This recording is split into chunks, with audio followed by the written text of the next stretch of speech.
দর্শক, আমি ফারিহা আহমেদ আপনাদেরকে আমন্ত্রণ জানাচ্ছি মানবকণ্ঠ ডিজিটালে। আজ ২০২৬ সালের ১৪ই জানুয়ারি, বাংলা ১৪৩২ বঙ্গাব্দের ৩০ পৌষ।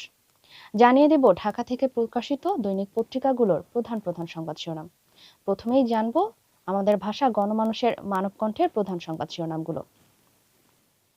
গণভোটে হ্যাঁ ভোট দেওয়ার আহ্বান জানালো সরকার। আগামী নির্বাচনেই নির্ধারিত হবে বাংলাদেশের ভবিষ্যৎ, দক্ষিণ এশীয় আঞ্চলিক সম্মেলনে জানালেন প্রধান উপদেষ্টা। চাকরি না খুঁজে তরুণদের উদ্যোক্তা হওয়ার আহ্বান জানিয়েছেন তিনি। তরুণরা রাজনীতি করছে, আমি আশা করি তাদের অনেকেই নির্বাচনে জয়ী হবে। শিক্ষার মূল লক্ষ্য হওয়া উচিত সৃজনশীলতা জাগ্রত করা এবং স্বাধীনভাবে চিন্তা করতে শেখানো। দর্শক, চলে যাচ্ছি পরবর্তী প্রধান সংবাদ শিরোনামে। ইরানের একাধিক বাড়ি থেকে মার্কিন অস্ত্র বিস্ফোরক উদ্ধার, চলমান বিক্ষোভে নিহত ২,০০০। পাকিস্তান, সৌদি, তুরস্কের প্রতিরক্ষা জোটে যোগ দিতে পারে বাংলাদেশ। দর্শক, চলে যাচ্ছে মানবকণ্ঠ পত্রিকার কিছু আন্তর্জাতিক সংবাদ শিরোনাম জানতে। যুদ্ধের জন্য প্রস্তুত ইরান, হুঁশিয়ারি পররাষ্ট্রমন্ত্রীর। আব্বাস আগারচি। নিউ ইয়র্কে কর্মবিরতিতে ১৫,০০০ নার্স, ব্যাহত চিকিৎসা সেবা। আমিরাতের সঙ্গে সব চুক্তি বাতিল করল সোমালিয়া, সার্বভৌমত্ব লঙ্ঘনের অভিযোগ এসেছে। দর্শক, চলে যাচ্ছি মানবকণ্ঠ পত্রিকার খেলাধুলা সংক্রান্ত কিছু প্রধান সংবাদ শিরোনাম জানতে। আইসিসির অনুরোধেও অনড় বিসিবি। ক্রিকেটেই থাক মনোযোগ, বাইরের অস্থিরতায় নয়, বিশ্বকাপ নিয়ে হাবিবুল বাশারের বার্তা। দর্শক, চলে যাচ্ছি প্রথম আলো পত্রিকায়, জেনে আসবো প্রথম আলো পত্রিকার প্রধান সংবাদ শিরোনাম। ভারতে যাবে না বাংলাদেশ, আইসিসিকে আবারও না। সাব হেডলাইনে দেখতে পাচ্ছি ভারতে টি-20 বিশ্বকাপ।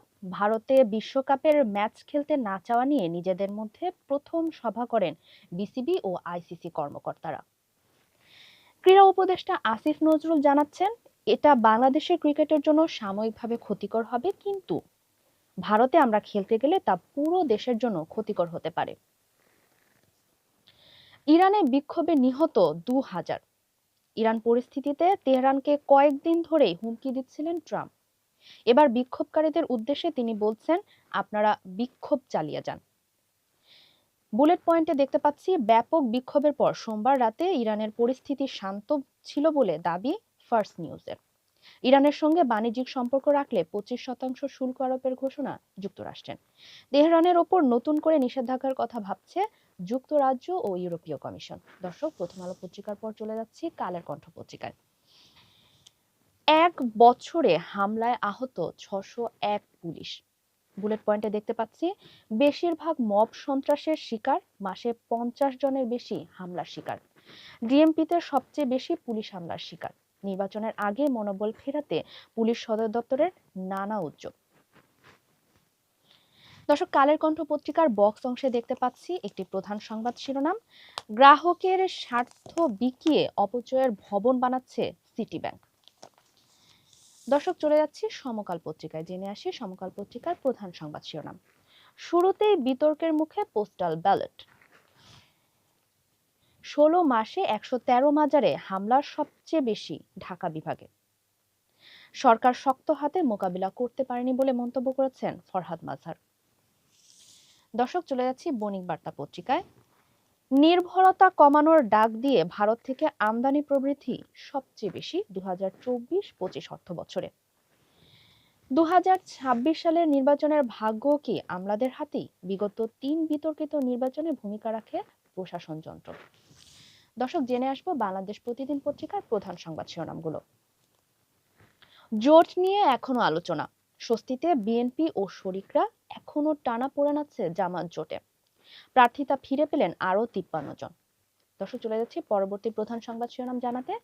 গৃহঋণ বদলে দিতে পারে দেশের অর্থনীতি, আর্থিক খাতে ফিরেছে শৃঙ্খলা, দরকার বিনিয়োগ বান্ধব নীতিমালা। দর্শক, জেনে আসবো যুগান্তর পত্রিকার প্রধান সংবাদ শিরোনামগুলো। ত্রয়োদশ জাতীয় সংসদ নির্বাচন, ভোটারদের মন জয় ইশতেহার। বিএনপির গুরুত্ব পাচ্ছে তরুণদের আকাঙ্ক্ষা, জামায়াতের থাকছে দুর্নীতিমুক্ত দেশ গড়ার বার্তা, এনসিপির সরকার পরিচালনার রূপরেখা। যুগান্তর পত্রিকার আরেকটি প্রধান সংবাদ শিরোনাম আপনাদেরকে জানাচ্ছি, রাজনৈতিক ও কূটনৈতিক তিক্ততা এখন ক্রিকেটে। দর্শক, চলে যাচ্ছি দৈনিক জনকণ্ঠ পত্রিকায়, জেনে আসবো তাদের প্রধান সংবাদ শিরোনামগুলো। ভোটের মাঠে আওয়ামী অস্ত্র চ্যালেঞ্জে প্রশাসন, এখনো উদ্ধার হয়নি লক্ষাধিক অস্ত্র, ঝুঁকি দেখছে বিশেষজ্ঞরা, নির্বাচনের আগেই উদ্ধার চায় ছাত্র জনতা, ওসমান হাদি হত্যার পর নিরাপত্তা নিয়ে প্রশ্ন। দর্শক, আপনাদেরকে জানাচ্ছি আরেকটি প্রধান সংবাদ শিরোনাম, যুব সমাজের আকাঙ্ক্ষার সঙ্গে সামঞ্জস্য রেখে শিক্ষা ব্যবস্থা গড়তে হবে। দক্ষিণ এশিয়ার উচ্চশিক্ষা নিয়ে আঞ্চলিক সম্মেলনে জানালেন প্রধান উপদেষ্টা। চুয়াডাঙ্গায় সেনা হেফাজতে বিএনপি নেতার মৃত্যু, জেলা জুড়ে বিক্ষোভ। দর্শক, জেনে আসবো আমাদের সময় পত্রিকার প্রধান সংবাদ শিরোনামগুলো। হলফনামা কি শুধুই আনুষ্ঠানিকতা? মিথ্যা বা ভুল তথ্যে জেল জরিমানার বিধান থাকলেও যাচাই হয় না। নির্বাচন কমিশনার বলছেন, কেউ আপিল করলে আমরা যাচাই করি। দুদক চেয়ারম্যান বলছেন, এত অল্প সময়ে যাচাই করা দুদকের পক্ষে কঠিন। রাজনৈতিক বিশ্লেষক বলছেন, হলফনামার প্রক্রিয়ায় সঠিক তথ্য উঠে আসে না। জানবো আমাদের সময় পত্রিকার একটি আন্তর্জাতিক প্রধান সংবাদ শিরোনাম, কঠোর ইরান, দ্বিধায় ট্রাম্প, সরকার বিরোধী আন্দোলনে নিহত ছাড়ালো 2000, বিভিন্ন এলাকায় মার্কিন অস্ত্র উদ্ধার। দর্শক, জানবো আমাদের দেশ পত্রিকার প্রধান সংবাদ শিরোনামগুলো। WHO তে পুতুলকে ফেরাতে লবিং আওয়ামী লীগের, দণ্ডিত ব্যক্তি বিশ্ব স্বাস্থ্য সংস্থায় থাকতে পারে না, জানালেন আইন উপদেষ্টা।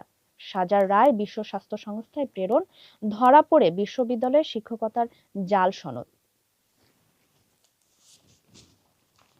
মুম্বাইয়ে নিরাপদ আশ্রয়ে হাদির খুনি ফয়সাল, ঢাকার অনুরোধ সত্ত্বেও ফেরত পাঠানো হয়নি তাকে, বন্দি প্রত্যর্পণ চুক্তি থাকলেও এড়িয়ে যাচ্ছে ভারত। দর্শক, আমাদের দেশ পত্রিকার পর চলে যাচ্ছি দৈনিক ইত্তেফাক পত্রিকায়। পোস্টাল ব্যালটে প্রতীক বিন্যাসে পক্ষপাত করা হয়েছে, জানাচ্ছেন বিএনপি।